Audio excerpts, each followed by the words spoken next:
Welcome back. Well, it's holding steady for the markets at this point in time. So we have the Nifty, which is up around 1%. We have the Bank Nifty, which is holding up with a gain of around 1%. Infosys, which surprise, comes out with its numbers. And everybody knows by now on a Sunday, that stock is your top gainer on the Nifty. So it's up around 4% as we speak. TechM too is gaining quite a bit. So that stock is up around 3.8%. So it seems as though IT is reviving a bit. Remember, both these stocks are down quite significantly on a year-to-date basis. For example, TechM has corrected over 40% on a year-to-date basis. Infosys too has corrected around 20%. So there is maybe some amount of buying which is coming in ahead of its numbers. IndusInd Bank also comes out with its numbers this week. So the stock is holding up ahead of that. So up around 3.5%. Kotak Mahindra Bank too will be releasing numbers over the weekend. That stock too holding up with a gain of around 2.6%. So it's going to be a hectic weekend for all of us, right? I mean, Friday, Saturday, Sunday, there's reliance on Friday. Yep. And not Friday morning, Friday afternoon. Friday night. Friday evening, yeah, Friday night. So for most people, Sunday is Infosys. There's ICICI Bank on Saturday. ICICI Bank on Saturday. You're forgetting it's HUL tomorrow. Oh, yeah. That's on a weekday, you know. Yeah, I really feel bad for Abhishek because he's just slammed with earnings. All right. Well, earnings will continue, but we'll keep an eye out on earnings that have come by as well. Angel One is the one which has reported a flattish sort of revenue in its first quarter compared to the previous quarter, that's the fourth quarter, quarter-on-quarter. Operating expenses have increased and average revenue per client has continued to decline. The reason why the expenses have increased is also because of a big jump in the company's employee expenses. Narayan Gangadhar, who's the CEO of Angel One, joins us now. Thanks a lot, Mr. Gangadhar, for joining in.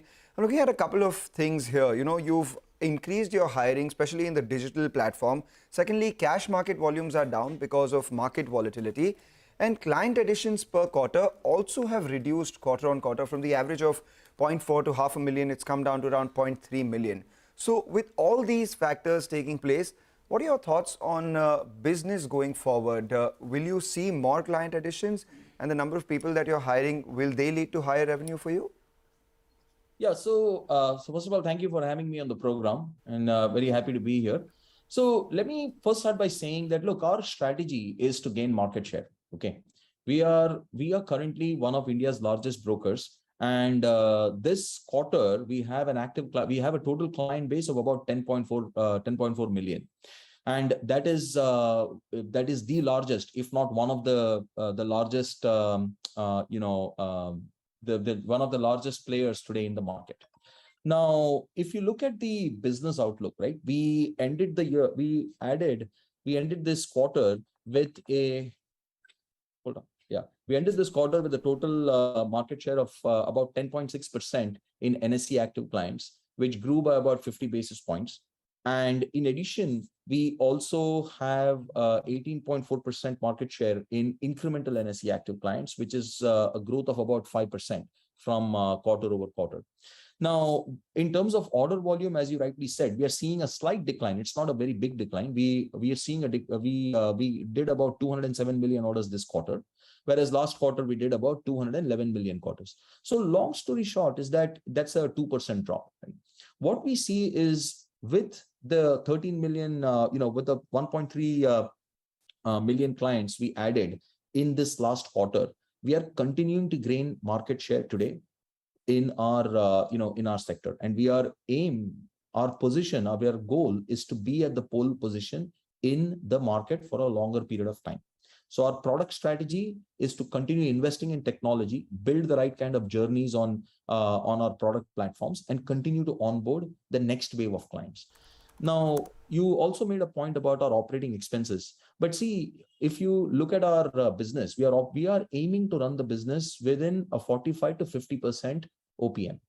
And this quarter, we had, our EBITDA margins were around 48.5%, right? Which is significantly higher than it's a phenomenal business to be in. But at the same time, last quarter, we were at 54%. So overall, net, we look at the macro picture. We look at how we want to optimize our overall business so we can continue to gain market share, continue to build the right product and tech experience while continue to maintain. And I just want to come in on that. I just wanted to get more perspective in terms of, say, what you would be doing with your digital arm, because right now 75% of your orders were placed through the mobile app in the quarter gone by. 99% orders executed online by direct clients. So there's obviously a lot of traction, and that's where the wind is blowing. So give us a sense in terms of what kind of investment you are expecting and I mean, undertaking in terms of the technology space, and what would that do to your OPEX? Yeah, great question. So first of all, see, as we are by far the market leader when it comes to acquiring new age clients from tier 2, tier 3 and tier 4, tier 2, tier 3 and tier 4 cities across India, right? Most of our clients that are coming online today, our goal is to give them the right journey driven by data science, by machine learning and AI, so that they can get better at understanding how to trade in the market and how to manage their wealth.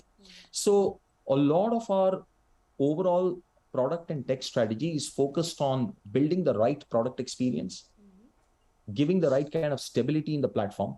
In fact, I'm sure you guys know that we operate at the highest SLA of any stockbroker in India. So our systems are known for that. So we have to continue investing in building that rigid platform and building these delighter journeys to onboard these clients. And this is where a lot of our investments are going in product and tech. Similarly, in addition to this, we also want to continue investing in our super app, which we are just launching. We have just finished our iOS, our Apple, iOS migration. We are about to finish it this quarter. And then we want to finish the rest of the product migrations to the new product in the coming quarter. So overall, I see this as as an investment phase for the next 1 or 2 quarters while we continue to build our digital strategy. Okay, so we have that graph or that that board actually of how much your client base has grown. I think 6 quarters ago it was about 8.5 to 9 million, and now you're sitting at 10 million plus, 10.4 million to be precise. Do you have any targets by the end of this year? Where do you see your client base? Also, from the 10% market share, how much do you think you can grow it to by the end of the year?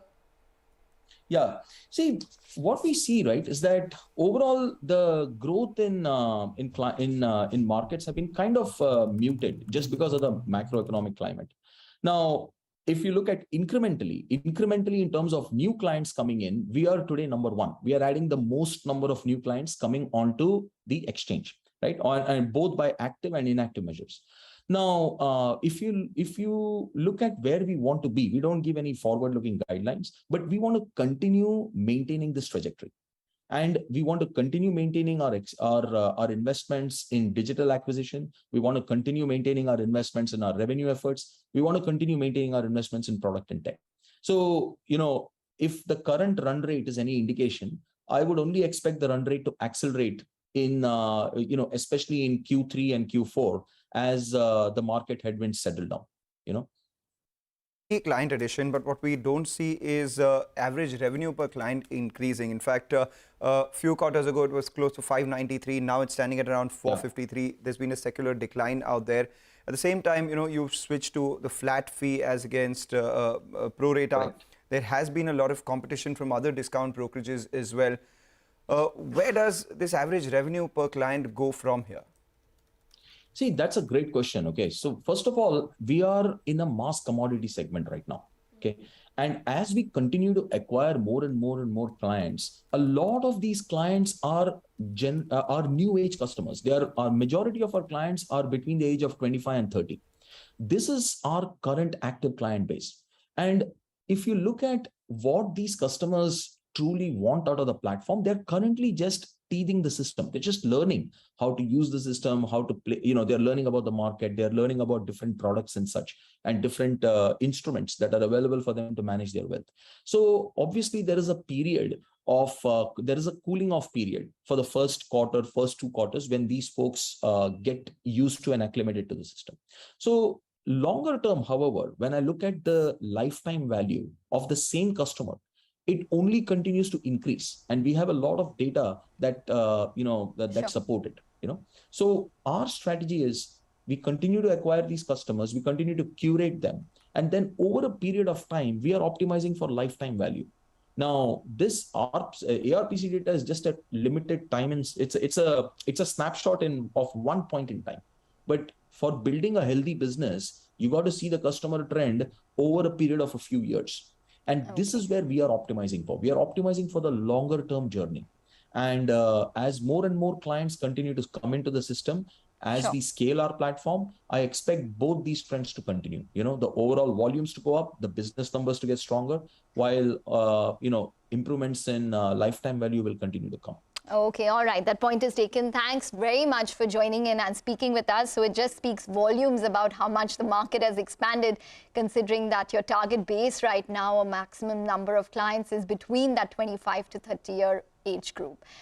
Thanks very much for joining in. That's Angel One. That stock is still down over 30-odd% from its 52-week high, holding up with a gain of around 0.3% today. Time for a break now, but up next, Dharmesh Shah of ICICI Direct will join in with some trading strategies. Stay tuned.